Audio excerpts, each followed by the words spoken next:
Hello, BookTube. So happy to see you. Thank you for joining my 1K Q&A or an Ask Me Anything.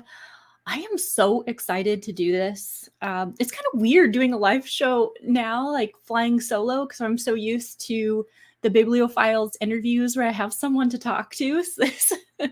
I'm surprised how awkward this feels now. So different, but I really wanted to do something special for 1K. I've been working so hard. This is a huge milestone for me. Thank you so much, Andrew's Wizardly Reads. Thank you for the congrats. This is yeah, it does. It does feel different going solo. I'm used to like interacting with someone. But it has taken me 19 months of BookTube videos to get to 1K. It has taken a really long time. And I mean, a long time is subjective, right? I guess what's been hard for me is watching other BookTube channels hit this milestone sooner. And it's been kind of frustrating because I can't help but take that personally. And so it's been a tough 19 months. And it's been 19 months of doing 2 videos a week on average. Very consistent. There was a time I had 6 weeks off from work, and so I was doing 3 videos a week. But I mean, it averages out to like 2 a week. So I've been very dedicated to it because I just really enjoy BookTube. I love reading. I love talking about books. And when I found this community of all you guys, it's like a whole new world. I'm so grateful to be a part of it and have someone to talk to. My friends and family, some of them like reading, but not to the extent of, this many discussions and talking about book shopping and book hauls and all these different genres we try. And so they don't get nearly as excited about it as I do. So I'm so happy to find some like-minded people. Carol Marie Reads, definitely a BookTube channel that I've connected with. And Venus Escapes to Read, another one. Thank you guys. Thank you. You're right. It is a curated audience, like-minded people, right? We read books. We love books. Oh, great retention. Yeah, that's true. That's true. Thank you, Happily Ever April. Oh my gosh, you guys are making me feel so good.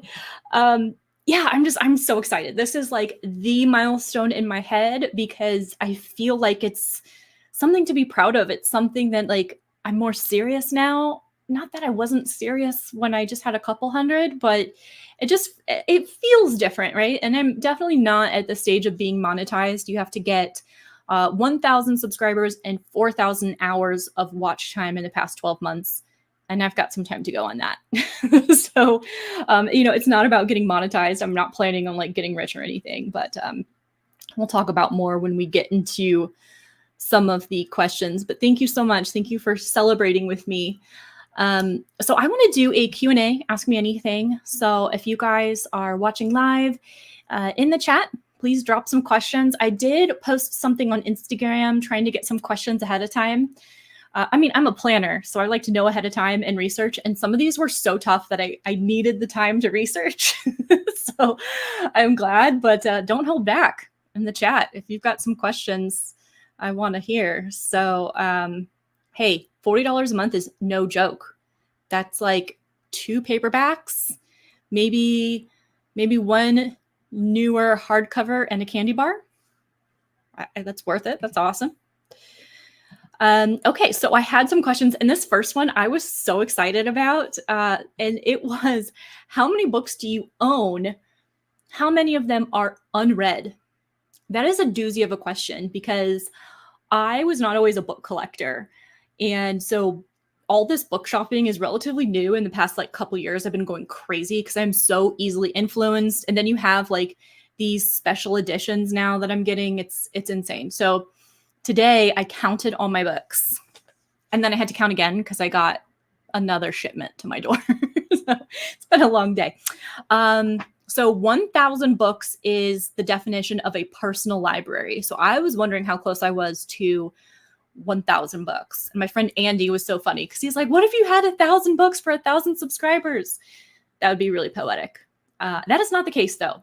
I have 716 books, which is massive.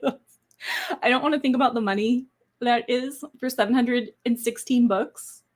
That's a lot of pennies. But I get a lot of them at like Goodwill, buy them used if I can. I mean, okay, we're not going to talk about these special editions that I just brought up. Okay, let's not talk about the money I spent on those. But, you know, I try to buy thrifty when I can. So 716 books, and 309 of them are unread. So that means I have read 57% of the books that I own, which is pretty cool, but I should try and make that higher. I need to read the books that I own and slow down on the book buying, I say, but I'm not going to do it. But yeah, 57% read. I think that's kind of neat, kind of cool. Another question I got, if you had to have a reverse harem, which you don't have to twist my arm for that. I am trying so hard to convince my boyfriend that I need a reverse harem. He is not on board with it. But if I had to have a reverse harem occult romance, would I want vampires, wolves, or warlocks? Now this is tricky. I really had to think about this one. This is a tough choice, but I'm going to go with warlocks because I think that's a more wide range of powers and abilities, right? Vampires, they live forever, but they can't go out in the daylight. Like, I like to sleep a lot. I like to sleep at night, so I don't want a vampire keeping me up. And wolves, I love dogs. I think that's werewolves, maybe. I love dogs, but not like that.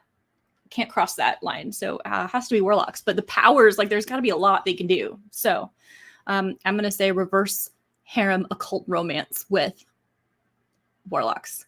So as you can tell, no questions are off the table because that's such a funny one. Carol Marie, you should count them.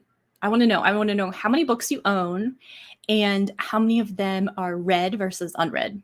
And then what your reaction is to that. And if you have a goal to change it, like how I want a higher percentage of read.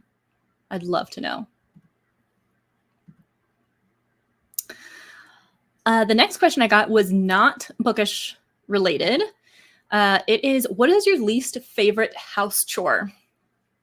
Dishes. Definitely doing the dishes. I would rather scrub toilets.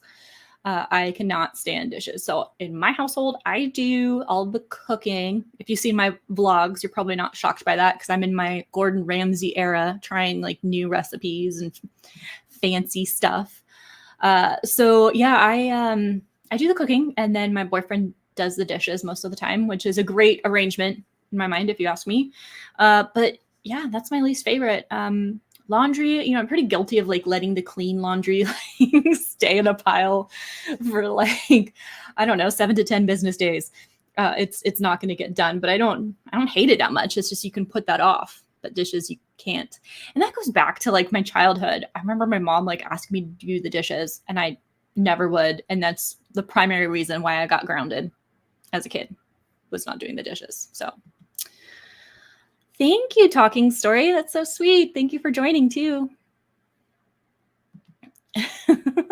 Not the toilet. I hate the bathrooms, but I'm a control freak. Can't trust that's true. That's true. But just because you have to do it doesn't mean like it's the worst. Like dishes are the worst to me. It's just, and like when I was a waitress, being a waitress was like my first job, and I hated taking the plates off the table when people were done, and like my thumb would slide into their like leftover mashed potatoes, lukewarm. I can't. It's so gross to me. Not a fan. Not a fan. Sabrina Ford, thank you. So happy to see you were able to join. Okay, so the next one is like a channel question. My new goal now that I've hit 1,000 subscribers, I'm pretty happy on that. Like I don't get too crazy over the number of subscribers, but I would like to get the watch hours over that 4,000 mark. So it has to be 4,000 hours watched in the past 12 months. And once I do that, then I can monetize, and that would be kind of cool. I'm not expecting to get rich. I'm not in this for the fame and fortune. I'm not planning on quitting my day job. also because I really like my day job. But I'd like to get monetized because maybe I can buy a book or two. I think I'd also like to join some Patreons, some channels I'd like to join, but I don't, I don't want to use like my regular income for all that stuff now. I just want to leverage income from BookTube and maybe invest more in the community. So I'd like to do that. Johanna, hi, thank you. And thank you for joining. Oh, you're late. You're late. You missed how many books I own. You missed it, 716. I own 716 books, and I've read 57% of them, Bald Booktuber. I wanted you to know that. So, oh yeah, our next buddy read. Ooh, if you're going to give me the power to pick the book, Bald Booktuber, see, you typically read like epic fantasy, high fantasy. The last time I gave you a recommendation, it was a Colleen Hoover. So I don't know if you want to put that power in my hands, but maybe a horror or a thriller. 'Tis the season, right? I think that'd be a good compromise. I think maybe we could find one we enjoy there for a buddy read. All right. If you could only read one book, I'm guessing for the rest of my life, what would it be? This is like the most painful question. You can't ask a book lover this. This is just like, it gives me anxiety to think about how awful that would be. But I'm going to go with my number one favorite of all time, The Count of Monte Cristo. Also because it is so long, depending on the edition, it's over 1,000 pages. So I think I could be entertained with that. And there's a lot going on. There's like a revenge plot, which is my favorite thing of all times. A little bit of romance. There's like disguises. There's a little dash of fantasy and magic. And I think that I could be entertained with it if I had to only read that the rest of my life. But thank God that's hopefully not a possibility. Oh, Happily Ever April. Book you keep trying to read but never quite getting to it. Gosh, I have a whole list. I'd say a lot of classics. It's hard to get to them because I have to be in the right mindset, and then I can't binge read classics. So I think at best I could read one classic a month, but there's no way that I'm going to read 6 classics a month or something like that. So a book I keep trying to read but never quite getting to it. Any of the classics, any like Bronte sisters or Jane Austen, I really want to, but it's also kind of like, once you read them, like they're done and there's no more to look forward to, right? They're not writing anymore. So I'm kind of like hesitant to get to it too. So makes me procrastinate even more. You knew I was going to say The Count. Yes. See, but that's a good mentality, right? It's long enough to keep me entertained. Favorite 2 books. Ooh, gosh, that's a tough one. Favorite 2 books of 2023. Because of recency bias, I might, I liked The Wishing Game. Can't remember the author, but it's the one, it's like a recent release. It came out this year and I loved it. It's like a spin on Charlie and the Chocolate Factory, but instead of producing chocolate, it's an author, a children's author that stopped writing books, and he's going to write one more book to give away to a lucky winner. And it's just such a sweet, heartwarming story. I really liked that one. So that's actually, and I say recency bias because I read it in September and it's like my top of the month so far. And I can't think of another one. We're going to go with that one for now. Oh gosh, that's a lot of pressure. That's a lot of pressure. Blackstone, hello. Favorite subject in educational field? Lunch? Does that count? In school, I liked statistics in college. That was a favorite of mine. But in like high school, elementary school, I liked English. I liked English class, writing essays. Surprise, surprise, where you're like assigned reading. I love foreign languages. I took Spanish in school, so I'd say Spanish as well. So those are some good ones. The Count is on your 20. Oh, please read it. Please. I want to talk about it. My favorite era, 1920s. Yeah, not even in the 2000s, 1920s. But if we're talking about books, my favorite, I'm learning something about myself. It's not that I dislike technology in books, but I prefer when the books are set in a time where there's not cell phones, like texting, computers, internet. I like reading like more historical stuff, I guess. It just simplifies things. Like I know technology simplifies our everyday life, but I think that's what I'd say for books. Let's see. This was a question that really like stuck me today. I got this one today on Instagram and it was so tough. It was so tough to think of an answer. What's one book you would absolutely never recommend, but you love? Bald Booktuber, if you are still in the chat, you'll know exactly the one that I'm going to pick. And I actually pulled it off of my bookshelf.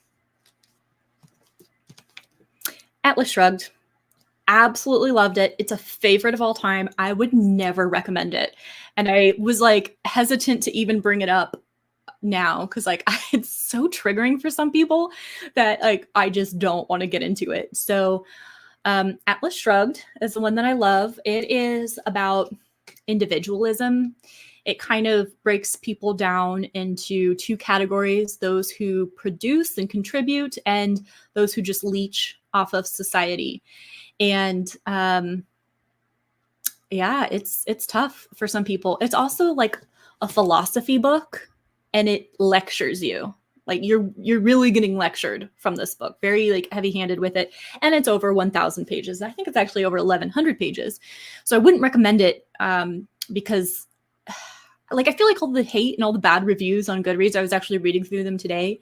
Like you just don't understand. You don't get it. But yeah, I would never recommend it, but I absolutely love it. And yes, Bald Booktuber gets it. He knows. We're on the same page. So,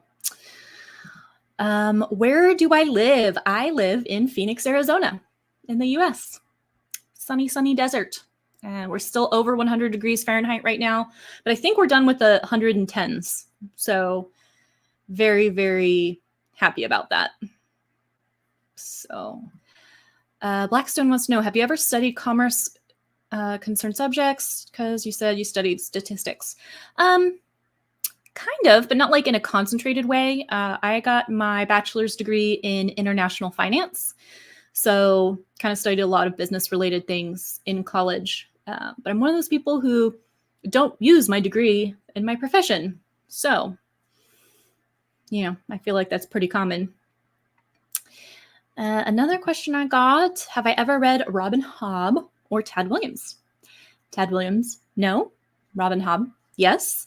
I am in my Robin Hobb journey. I've read the Farseer trilogy, and I am in progress reading the Live Ship Traders. I am about halfway through, and I scheduled to finish Live Ship Traders in November. Yes, November of this year. So moving along with Robin Hobb, absolutely love her writing. I think it just really works with me, which surprises me because I never would have thought I would enjoy a slow-paced book as much as with Robin Hobb's writing style. When I started reading as an adult, I really loved thrillers. So I loved fast-paced, lots of plot twists, lots of twists and turns, action-packed. And it's so funny to see how I've evolved in my reading taste because, you know, in reading the Farseer trilogy, very character focused. There's a plot. It's definitely not boring, but it's very slow paced. And I'm surprised at myself how much I enjoy that. So that definitely shows how I've evolved. Good to know. I don't even think I would have had to ask you that, Bald Booktuber, to know that would be your answer. Because Robin Hobb is your favorite or one of your favorite authors. So yeah, for sure. For sure. What do I do for work? I am essentially a project manager. I do like operational readiness for a customer service team. And that's what I do. I love it. I've been at my company for I think it'll be 12 years in January. So I really like what I do. I like working for a large company. Before this, I worked for like a smaller consulting firm that only had like 46 employees. And I learned I prefer to be a small fish in a big pond compared to a big fish in a small pond. I like the benefits. I like PTO. I like all the things that come with working for a big company.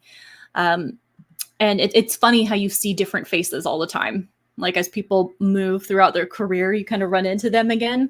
So it's kind of nice. So I really like what I do. Is there a type of horror that you can't read? Absolutely. Absolutely. I would have said slashers before I just read Clown in a Cornfield, which is a YA slasher. Because I always thought like it was done for shock value, and that kind of like makes me roll my eyes. But I won't say slasher anymore because I enjoyed Clown in a Cornfield. But the big one will be Home Invasion. Cannot do home invasion horror. I get scared so easily, and I have lived alone most of my life. I don't anymore, but I oh my gosh, I wouldn't be able to sleep. Like that's a very realistic thing. A lot of horror is like paranormal, and whether you believe in that stuff or not, it's not likely to happen. Your house is most likely not haunted, but home invasion is a very real thing that happens every day. So home invasion trope and horror, I can't do it. I can't. Who's been your favorite YouTuber to interview? Oh, I can't answer that. That's like having me pick between my favorite child. Oh, I think they've all been a lot of fun and for different reasons. I think like there's been some that have such wildly different reading tastes from me. It's so much fun to talk to them and find out why they like the things they like. I see it in their booktube videos, but talking to them about it has been really cool. So I think of like Katrina Brown. She reads primarily horror, and I like horror. I read horror, but not to the extent that she does. And so I always learn about amazing new horror books from talking to her. So talking to her about like why she loves horror and those different kinds of things, that was interesting. Johanna, who I'm not sure if you're still in the chat, but she was a lot of fun to talk to. And I feel like I could just talk to her for hours. She has so much good insight, and what I've talked to her about a couple different things, like the genre of YA, the subgenre of grimdark fantasy, and she always gives me so much more insight into things. It really makes me think about things. Bald Booktuber was my first interview. He was so much fun because I actually met him in real life. We're in real life book buddies. He inspired me to start a booktube channel. And now we're at 1K. So there's so many. Michelle's Library I interviewed, and I love talking to her about romance and like pet peeves she has in romance books and things she wouldn't want to read. Mike's book reviews was so much fun. I was so intimidated going into that one because he just crossed 100K subscribers. And I'm like, oh gosh, I don't want to ask him something that he gets asked all the time. So that one probably had me the most nervous, but he is the most chill person to talk to. And he's so inclusive, like doesn't make you feel like an itty bitty channel when he has 100,000 subscribers. So my favorite YouTuber to interview, all of them, really genuinely, all of them. Okay, what else? Sabrina, home invasion horror is difficult to read. Yes. You did make the list, of course. My hobby, and I had this question on Instagram too, so I'll answer it now that you asked, Blackstone. So besides reading and, doing like reading vlogs and doing booktube, lately I've gotten into cooking. I'm like binge watching all of the Gordon Ramsay stuff I can get my hands on. Hulu has like 13 seasons of MasterChef that expire on Sunday. So I'm in a mad rush to watch all of them. So it's really hard to read books this week when I'm trying to watch all the Gordon Ramsay and get recipe ideas. So I like cooking right now, but I like choosing to do it. I don't like that when I have to do it. I'm also trying to exercise a lot more. So I have an emphasis on that. And something that I've kind of fallen off focus with because I've been spending so much time reading and on BookTube, studying languages. I would love to learn Spanish and French, and it's frustrating how long it takes, and especially with self-study when I don't have anybody to practice with. Hiring a tutor is great, and I did that for a while, but a couple hours a week isn't enough. Being immersed in the culture or having someone in your life that speaks that language is usually the best way. So I've kind of fallen off with language studies. So yeah. A book I love, that was the book that was way out of my comfort zone before reading it. It by Stephen King, or The Shining by Stephen King, because I can't watch horror movies. And these are two horror movies that have such a powerful reputation that I didn't think I could do it. I really didn't think I could do it. And so, yeah, those two. And I love them. And I learned that I can read horror a lot better than I can watch it. There's no like ominous music. There's nothing jumping out at you. And then my imagination can tone it down a lot. I would also say reading the First Law trilogy by Joe Abercrombie was way outside of my comfort zone. Going into something that is described as grimdark, where I wasn't expecting a happy ending. I was expecting lots of violence and gore, and like senseless violence and gore. Like I'm someone who like naturally likes happy endings. I like satisfying conclusions. And so going into a trilogy when I didn't think I'd get those things was outside my comfort zone. And I'm not going to say if I was right or wrong, but I did enjoy my reading experience and it really shocked me. So that's how I would answer those. I freaking wish. I would be so intimidated to interview Murphy. My gosh, I would love to. I watch her channel all the time, and she is on my like dream list to interview. And I would be so intimidated. I wouldn't even know. It would take me like a week to plan the questions to ask her, because I need to make sure she hasn't answered them a million times. I need to make sure they're actually challenging and insightful. And oh gosh, she has so many amazing videos. She's been on BookTube for so long. Gosh, I would die. I don't think she would ever answer I'd be scared to message her. I don't know if she'd even like notice my message, but I'd love to. My favorite local bookstores. Ooh, okay. So I am in Arizona, and there are two. So I guess you can't, is it a chain? Would it be considered a chain with two bookstores? But they're called Changing Hands bookstores. And why I like them is because they sell new and used books. And the used ones are in great condition. And so I love walking around. It's kind of tough because they're a little bit smaller. They're not like a Barnes & Noble. So I don't always find everything I'm looking for, or they'll have just a couple of the books in the series, but not all of them. But it's like extra satisfying when they have something that I've been looking for that I want, especially if it's used. And the location closest to me has a restaurant attached to it, like a little bakery thing. And then the other location has a bar attached to it. And so I love going there. Totally different, like atmosphere, trendier almost. Like it's like this beautiful brick building. And they have a wine there. I think it's called like Fiction or something. It's like a book themed bottle of wine. And then you can get like food. Like I get a soft pretzel and I get a glass of wine and I start reading the books I just bought. So it's a whole experience to go to Changing Hands bookstore. So I love that. I love that. Sabrina, I am definitely more fluent in Spanish. I think because I took the classes in high school, had a good foundation, and you hear it a lot more. We're so close to Mexico. There's like a Mexican influence here in Arizona. So if I have a chance to practice it more, I hear it more. And I've heard it more throughout my life. But I actually had a work meeting today, and the person I met with was located in Paris and spoke French. So these opportunities present themselves, but I was too nervous. I was way too nervous to say anything. So I just told her about my Duolingo streak of like 500 days. She said, if you want me to switch to French, I'll speak in French. I'm like, no, I'm scared. So these opportunities present themselves, but yeah, it's something I really want, but Yeah. I definitely more fluent in Spanish. No, not at all. I love technology. I love nature too. I would actually love to get out of the city and live somewhere a little bit more surrounded by nature. But I live in the middle of the city. Love technology. Cannot live without Wi-Fi, Instagram. I really want the new iPhone, but I'm going to wait.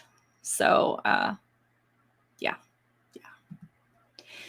Thank you, Nancy. That's so sweet of you. Nope, not a professor. I mentioned I'm a project manager. So, bye, Bald Booktuber. Thanks for joining. So happy you could join. Yes, I love travel. I kind of binge traveled a lot before the pandemic. I was going international about every quarter. So every like 3 months, I was going on an international trip. Using airline miles, I should say. I'm not loaded or anything. Travel's expensive. But actually next month, I'm going to Greece. So very excited that'll be I've been to Mexico. I went to Mexico in January. But it's so close and it's like a 4-hour flight from Phoenix. I don't consider that international. So I'm going to say Greece is going to be my first international trip since the pandemic. So, yeah, I love international travel. What movie do you think is closest to the book? Your favorite movie based on a book? Oh my gosh, I have an answer for this. I remember saying how close it was, but I can't remember. I know I do like the Pride and Prejudice adaptation with Keira Knightley. I just watched the new version of It recently. Chapter 1. I haven't gotten to chapter 2 yet. That was pretty good. I don't know if that's the closest, but that was good. I said I don't really like horror movies, but if I read the book first and then I watch it in the daytime, I can actually do it. I liked, was it Hulu or Amazon Prime did My Best Friend's Exorcism, which is a Grady Hendrix book. I liked that adaptation. I liked it more because the dog didn't die in the screen adaptation. So that was really good. I hope so. I really, really hope. I got so many comments on that video where my boyfriend helped me pick my TBR, and I'm reading him those comments. You know what's eerie? My Alexa just started playing in the other room, and I'm home alone right now. We're going to stop talking about horror and home invasion now because I am freaking out. Whew. God, I can hear the music in the other room. I thought someone was talking. Oh, you guys. Okay. Boyfriend attending future videos. I hope so. I really, really hope so. You'll probably see him in the Greece video because I'm going to do a Greece reading vlog. And he'll probably be in it. He'll also probably be holding the camera. So we'll see. We'll see if I can convince him. Maybe with some ouzo, he will jump on camera. How much time do you devote to studying and books? I guess most of my free time after work. So when I get done from work, what I like to do, I try to do like habit stacking. So when I close my laptop for work, because I work from home, that's when I try to do my language studying. So I associate that action, ending the workday, with opening up my language studying books. And then from there, I read till I start dinner. My boyfriend gets home. We will watch a show together, like an episode of a show, talk about our days. And then we kind of break apart to do our separate hobbies. And so that's typically when I read. So 3 to 4 hours on a weeknight, maybe.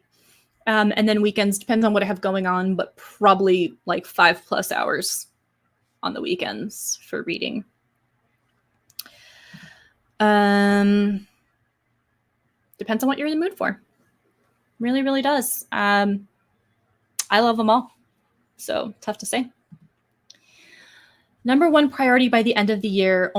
Only pick one from your TBR you put out. Ooh. Live Ship Traders. Yeah. So I did, Carol Marie Reads is referring to the video I did about was it 10 books I wanted to read by the end of the year or before 2024. So that's the video. And I had Live Ship Traders. I think I put that at the top. And that's so intimidating because they're thick books. Like each one is 900 pages. So I'm halfway through book 2, and then I still have book 3.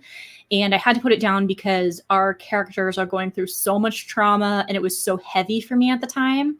I'm trusting there will be a decent payoff, like there was in the last trilogy that Hobb wrote, but kind of struggling with it. So I'd say that one is a priority because I'm really intimidated by it. And also Piranesi. Piranesi is a high priority. I have not read that. Do I like to bake? No. I don't really have a sweet tooth. And I think that's why. Like the act of baking, like making it, I like making beautiful things. So I like baking and like icing a cupcake or like doing a cool design on it, but I won't really eat it. So not really. And my boyfriend doesn't have too much of a sweet tooth either. So it's not like I can like do it for him, or he would be that, I don't think he'd be that excited. Actually, I don't know if he's that excited about my cooking anyways. I was joking with him last night because he's like, I was like, oh, Friday night, you know, I'm not going to be home. And he's like, what am I going to eat? Oh, wait, this means I can get fast food, or I can get my own food. I was like, wait, you're way too excited that I'm not cooking for you. I feel suspicious. Yes. I hope that my heart will get put back together. It's just it made me feel claustrophobic with anxiety for like how much trauma our characters were going through. So hopefully it'll be worth it if I pick up Live Ship again. What do I enjoy cooking? Everything. So I'm trying everything. I'm trying different proteins right now. So I've been doing a lot of seafood. I did swordfish that I really, really liked. That was super good. I did what I'm making tonight for dinner. I am doing a shrimp and pasta with a lobster wine cream sauce. That's what I'm making tonight for dinner. And then because I'm opening the white wine, I have to drink the white wine. So even better. Love it when that happens. Do I usually stream? Yeah, I do interviews called the Biblio Files. I interview other booktube channels about their reading habits, their favorites, just kind of connecting with other book lovers. So yeah, come on over. You bring more wine. Do it. Answering some more questions that I got from Instagram. My favorite and least favorite thing about BookTube. My favorite is talking to people. So I like the comments. I really like the comments and talking about books, and we don't always have to agree. I think my favorite thing about reading is that we can read the same words on a page, but interpret them differently based on our backgrounds and our experience. And I think that is incredible. I love the insight from the comments. I also like to do a lot of like lifestyle type vlogs. So my cooking passion right now, for example, a lot of my vlogs, you're going to see me cooking. I'm going to leave the links for you of the recipes so you can try them. I like showing going out to new restaurants, different fun things I do. I like showing the lifestyle of a bookworm. Because, you know, how much time do I spend reading? You know, we talked about that, but then what am I doing with the rest of my time? How do I incorporate reading into a busy lifestyle? Those are things that I really like to do on BookTube. So that's kind of my favorite. My least favorite thing about BookTube, having to do hair and makeup. Absolutely. Like being a male booktuber has to be so much easier if like you don't have to do your hair, you don't have to do makeup. So much easier. Yeah, I definitely don't like the hair makeup. Like I slept in rollers for my hair, and so that's why it's all pretty and like curly. Some girl things, right? Super exciting. But like, and I'm not sure if anybody cares. Like, I don't know if my views would, like my view count would change on my videos if I didn't do hair and makeup, but I'm super sentimental. So I watch my videos back. I love seeing what was going on in my life at the time I was reading a certain book. And so I'm like, I want to look at myself. Like, I don't want to look all scrubby and yeah. So hair and makeup, yeah, that's horrible. No, she hasn't stopped. She's playing country music right now in the bedroom. She just turned off. Blackstone, is that you? I'm so distracted right now that it literally just stopped. It was playing when I started answering that question, then it stopped. I think it might be you. If it is you, can you play me some Taylor Swift? Because that'd be nice. Okay, it started playing. I don't think it's Taylor Swift, though. You might be off the hook, Blackstone. All of the above, Sabrina. So I like to have one of each going at a time. Because not only do I have a different mood for like a different type of book, I have a mood for a different format. So like a different genre and a different format. So like tomorrow I'm going to get my hair done. So I want an audiobook for the car. I want my Kindle for like when I'm sitting there with like getting the color. I'm getting my hair blonder. This is my natural color, by the way, but I'm getting it blonder. I haven't done that in like over a year, but I want to look a little bit brighter. So I'm going to get some color done. So I want to have my Kindle there. And I don't want the audio while I'm getting my hair done, because what if someone talks to me, right? Like I want to be aware of my surroundings, but I want the Kindle for that. I like reading my Kindle out by the pool, but then there's something about like, I will crave a paperback or a hardback. It's so weird. So I get in the mood for different genres, different tones, but also different formats. So I like all of them. Favorite video I've done on BookTube. This is such a fun question. There's so many that I'm proud of. Like I said, I'm very sentimental. So there's some that I like watching back. And the ones I watch back are not top 10 favorites or lists or anything. I like watching back the lifestyle vlogs that I do, especially the ones that are themed. I love the theme vlogs I do. So those are my favorites. So in particular, the travel ones that I have, because travel is another passion of mine. And I like those. I have like a Mexican one. When I went to Mexico in January, I was reading Mexican horror and thrillers in Mexico. And I did one of like cabin, like books with a cabin setting. And I put some footage of like being in a cabin. Oh, there's one more. I remember I went to Napa. I went to Napa Valley for like a wine tasting trip. And I read murder mysteries set at a winery or vineyard. And I read those in Napa. And it was so cool because it added something to the trip, like live when I was there, because I was reading stuff and it taught me about the environment I was in. So then the next day I would go to this winery and I would have an understanding of things. And so I thought that was so cool. And so watching it back, I like that. And I get to see that travel experience and linking the books to the videos for you guys. I also like anything that my dogs are in. So I have two dogs, a beagle and then a blonde mutt with like a broken ear, because like one's floppy and like one sits straight up. And then I had a third dog that passed away earlier this year. And so I love looking at any of the videos that dog in particular is in, because I miss her so much. And she was such a good companion, and I would read with her so much, especially as she was older. She was like 14 years old. So her cuddling up with me and reading was like what we did. And oh my gosh, I miss her so much. So those ones are my favorites. Yes, he does have no, I thought he did. No, he doesn't. It's only linked to mine. Only me. Dang it, for a second. I'm like, maybe he was playing a prank. I'm so freaked out. We were just talking about horror and home invasion and it started playing. The value of my eyeglasses. So this is fun. I have 20/20 vision in my right eye, not in my left eye. So unless I want like a monocle, like the Monopoly Man, or Mr. Peanut has one too, doesn't he? I can't see as well from my left eye. And so I'm using it for reading. I also have the blue light blocking for the computer screen. So I wear my glasses for reading. I can read without them, but sometimes I get headaches because my right eye is compensating for my left one. So I try to use it when reading and at the computer. And often if I'm at the computer, I'm like reading something on the screen. So I try to wear them most of the time.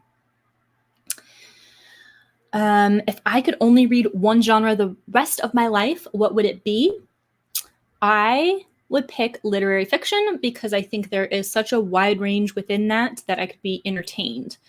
I am someone that needs to switch up the genres. I get burnt out if I'm reading the same thing too much.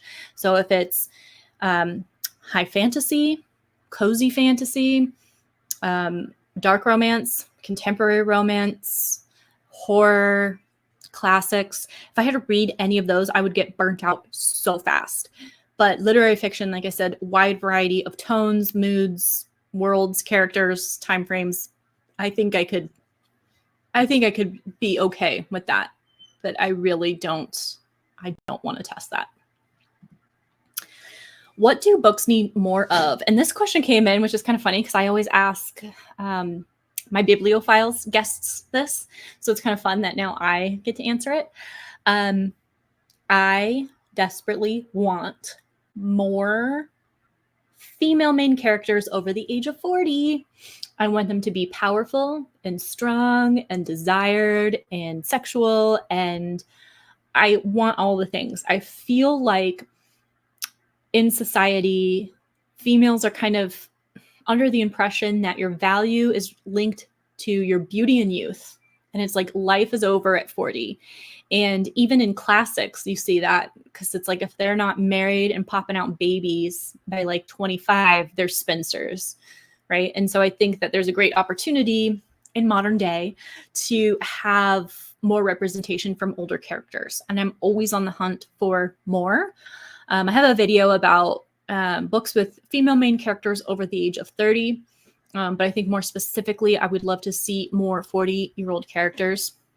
And I've talked about this before too. I actually just filmed a video where I was talking about this, but I feel like with Book Talk, it has really increased the popularity of reading. And I love that. I'm here for it. But Book Talk is really targeted for people like late teens, 20s is like the primary demographic of that. And so feel like those are the books pitched there. And that's what publishers are kind of like copying and pasting right now because it's selling so well. Nothing wrong with that. No complaints. I just want more representation. And I wonder if as the Book Talk generation ages, if we'll see more of it, if we'll get more of that representation to like keep up with them. So time will tell. That will be interesting. Dream vacation is Italy. I would love that. The food, the culture, the sights, the history, and no particular place in Italy. I want to go all. Amalfi Coast, Rome. I mean, there's just so many areas, but really the food. Oh my gosh, the food. Yeah, I love me some pasta. So that would be my dream vacation. Followed closely by France. It's kind of one of the motivators behind learning French so that I can get around and get the most out of the trip. Not as excited about the food, but I'd still really like to eat some French food. Excited about the wine. It's really the history. I think I'd be really excited about France.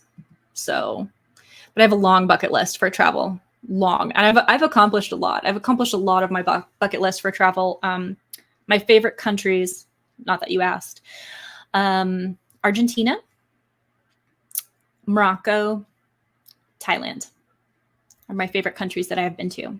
So Iceland was pretty cool too, but I don't really like the cold. I'm a desert creature. So Carol Marie Reed says, I think it'll change with book talkers getting older. The youths are the ones running book talk. Exactly.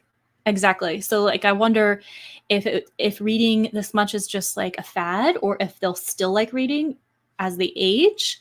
And then I think they'll want to see those older characters. So we'll see. I am an iOS user.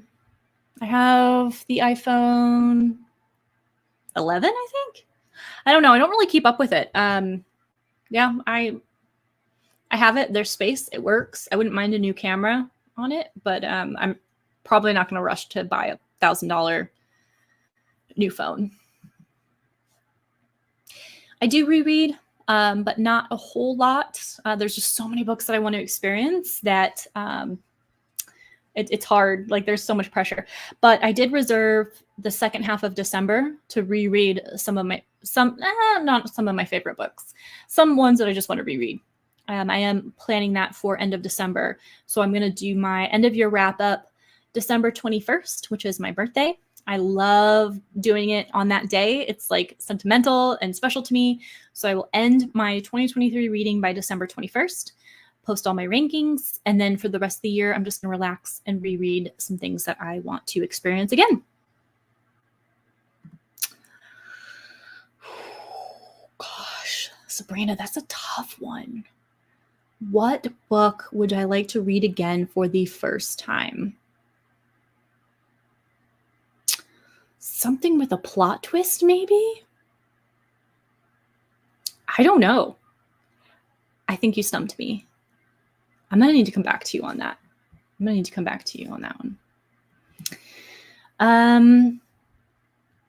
Let me see. Another Instagram question. My least favorite types of booktube videos to watch. Okay, here's the thing. I love hearing people talk about things they are passionate about. I love it. Like their whole face lights up. And that's why I love booktube. I like those types of videos. I like, or even if they're not lighting up about it, I like hearing their review on a book. But I don't really like the 10 most hated books of the year. I never watch those videos. It's just so much negativity. And I like objective reviews where they're like, hey, I didn't enjoy this book, but here's what I disliked about it. And you can pick, if it would be right for you. Like, it's not that I mind that. It's just when it's so focused on like the hate of it, it's like the exact opposite reason of why I like booktube, which is the passion. So I don't really like the worst 10 books I read of the year, worst books of the year. Yeah, those I don't typically watch. And I don't watch unhauls, I think for the same reason. I love watching haul videos, book haul videos, book shopping videos, all those, because like the excitement of getting a new book is so fun to watch. But like if you're unhauling books, like it's just kind of sad to me. Like, these books need a new home. It just like bums me out. So those are the my least favorite on BookTube. So how many books have you read? 100 and here I can tell you. Let me see if my phone will pull up Goodreads quickly for you. I don't typically talk about the number of books that I read because I feel like nobody cares but me. I think when you hear the number of books somebody's read, there's two reactions. You're either like, oh, haha, I read more than that, or whatever, or oh gosh, I'll never read that many. It's always a sense of comparison, and that's just like negativity. I don't want my book discussions to be a source of comparison and therefore making anybody feel like bad. So I don't typically talk about it, but I've read 126 books so far in 2023. 2022 so last year for the entire year, I read 179. So yeah, that's how many. Blackstone, you were loading me up with these questions. Wow. Do I read books while having a hot cup of coffee? If I'm reading in the morning, yeah, sure. I prefer wine. My favorite reading snack is a glass of red wine and popcorn. Best combination ever. You cannot convince me otherwise.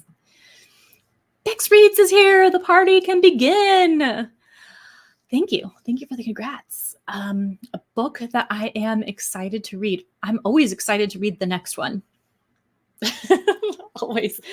Gosh, the book I'm excited to read. So many. There's so many. I don't even know where to start. I think there's a lot of horror I'm excited about because it's in the season. I have like a really long TBR shelf. Like I use the top of my dresser for books I haven't read. So I'm trying to think of like what's there. But I think I'm going to go with, for my answer, And I'm gonna spoil you guys right now. You get like the inside secret. One of my 2024 goals is to read the Stormlight Archive series by Brandon Sanderson, The Way of Kings being first. So I'm gonna go with that one because it's like a huge goal to read that book, and it's over 1,000 pages. So I guess I'm pretty excited to read that one. But gosh, Becky, there's so many. Hey, jam packed! I'm so happy. Random recommendations, and thank you for the congrats. Hey, I will take this kind of randomness. The randomness that connected you and me today on this live stream, I will take. The randomness that has my Alexa playing music in the other room when I'm home alone and I don't know what triggered it. I don't want that randomness. That needs to stop because yes, it is still playing, but not Taylor Swift like I recommended.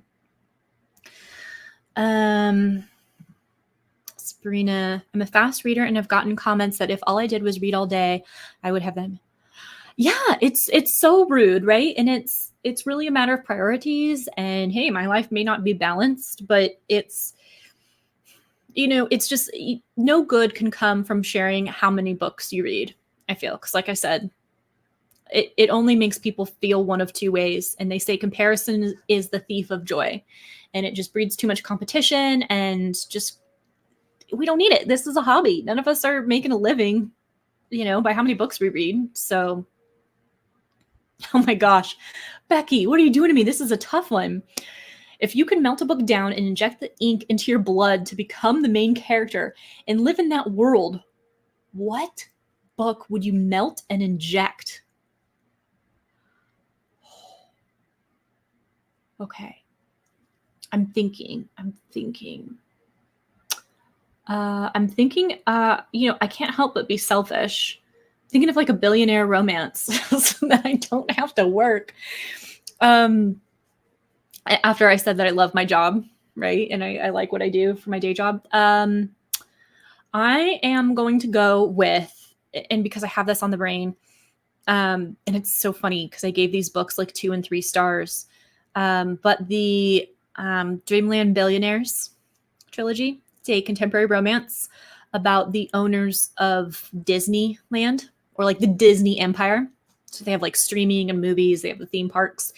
And so if I could melt and inject, I would be one of those female main characters so that I could have the billionaire who's obsessed with me and owns Disneyland, because who doesn't want to just like live at Disneyland? So maybe I would melt and inject that. A lot of the fantasies, like I was thinking about those, but then those are dangerous times. And my cardio is not strong enough where I can outrun any kind of dragon or troll or creature.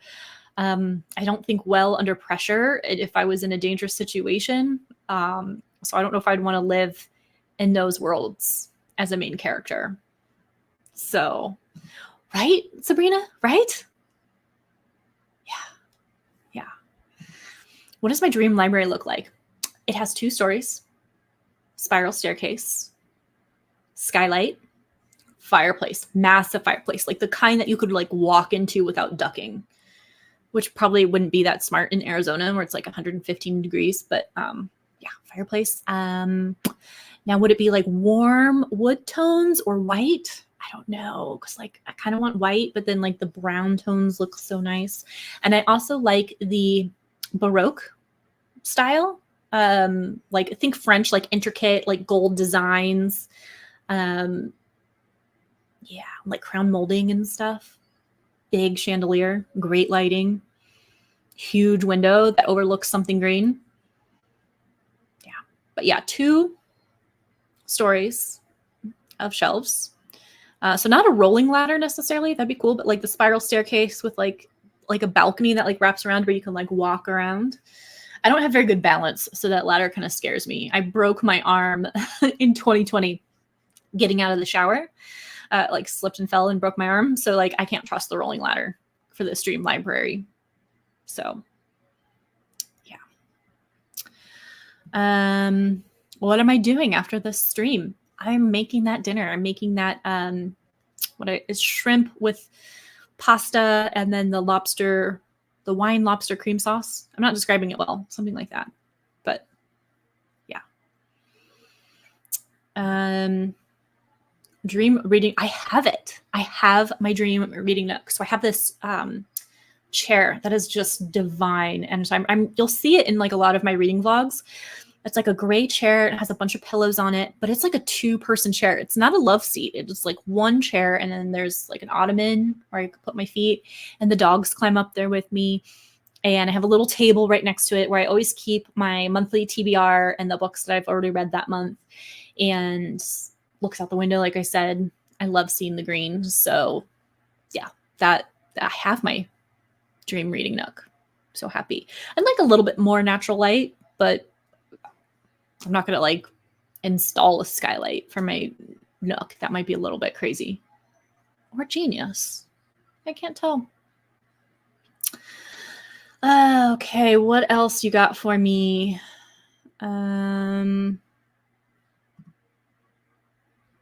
No, we don't have trees or shadows in Arizona. Just tumbleweeds and cactus. No trees. I am excited for more like outdoor reading. Like this fall, I think it'll be nice to like sit outside.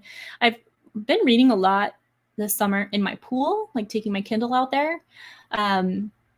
Always has to be the Kindle because I am such a moron. And one day I was listening to an audiobook and I forgot I was listening to an audiobook, which I know sounds ridiculous, but you know when you're just like in the zone, I totally forgot about it. And I jumped in the pool with my AirPods in.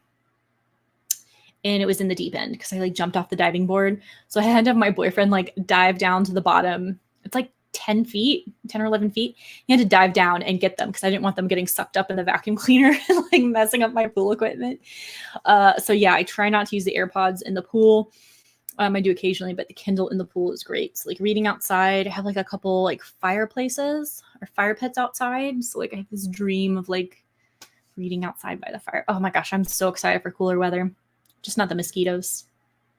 So anyways, well, that is all the questions. I think that's all I'm seeing like in the chat. And then, oh, here's another one.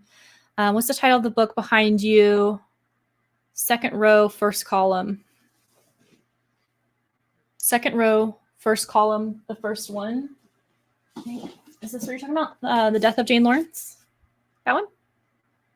It's a whore. It's okay. I think 2.75 stars. I can't remember. I don't know if I'd recommend it. It was kind of weird. He's not. He's not. He is not a fan of books. And so I've asked him, actually in the video, like my boyfriend chooses my TBR. I asked him if he's going to start watching my videos. He said no. It's not his thing. I mean, if he liked talking about books, I probably wouldn't have even started a booktube because I would just talk to him. And then I still would have done it.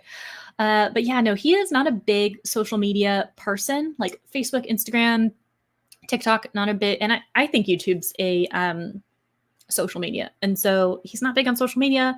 He's not big on books. So I don't think he's watching this. But honey, if you are watching this, bring home more wine because we are celebrating 1K. All the time, jam-packed, all the time. And it's so subjective. And what's hard is if these books are from a different time period or from a different country. So it's like if you don't have an idea of what was going on in like the politics and that in that time, in that place, it can be harder to catch the symbolism. But what has really helped me is using Spark Notes, and there's a website, Lit Charts, alongside my read that helps me translate the symbolism and the themes, because sometimes it's just so lost on me. The Master and Margarita is one that jumps to mind with that question. So that is translated from Russian, and I know very little about Russian history. And so when I read that, it is the silliest book. Like, it is so silly. Like, someone gets beat up with a roast chicken as the weapon of choice. There's like, I think there's a flying pig or something. It is so random. And so it's so silly. So it was hard to know like what was truly just silliness or what was symbolism or something. And it was tough. And comparing it to like what was going on, like I guess there was symbolism for what was going on in the country at the time. And that's how this book got published, is because nobody knew that the author was really talking about like how people were disappearing. They were getting taken by like the secret police or something. And so the symbolism of that in the book, and it was so buried because, you know, authors were getting, I think, arrested for like writing the truth. And so he had to bury it with so much symbolism. I'm not sure, but having SparkNotes alongside that read was the only way I could get through it with my sanity. So, yeah. Yeah, I'm studying Spanish. Right now I'm reading a book on Kindle Unlimited that's in Spanish. I have enough understanding that I can get by that and do a little bit of Google search or translate on the side. I do Duolingo for French, which is horrible. I don't recommend it because the phrases aren't useful. I use Rosetta Stone for French as well. But my favorite resource is YouTube. I like looking up most commonly used phrases in Spanish or French, and then the English translation. And well, they'll do the English first and then the other language, and then they repeat it back to you. I like hearing the pronunciation. I say it out loud with them, and they're usually more useful. So YouTube is, oh, and I love skits on YouTube and like subtitles. And I have, I think I like a Chrome plugin or something that does English and the target language subtitles, like French, so I can watch videos the same time. So I like that, but I need to spend more time on it. It's really, you get as much as you put into it, and language studying is hard with all the other hobbies. So, all right, cool. Well, that is all the questions. So I'm going to cut it off. I'm going to go open a bottle of wine to celebrate 1K. I am so happy. I am so thrilled. Thank you all for your support over the past 19 months that it's taken to get here. I really love this. I really love this community. I love this creative outlet. I love sharing the bookish lifestyle with you guys. So here's to all of you and the next 1K here at Jack in the Book Stack. Thank you so much, everybody, and happy reading.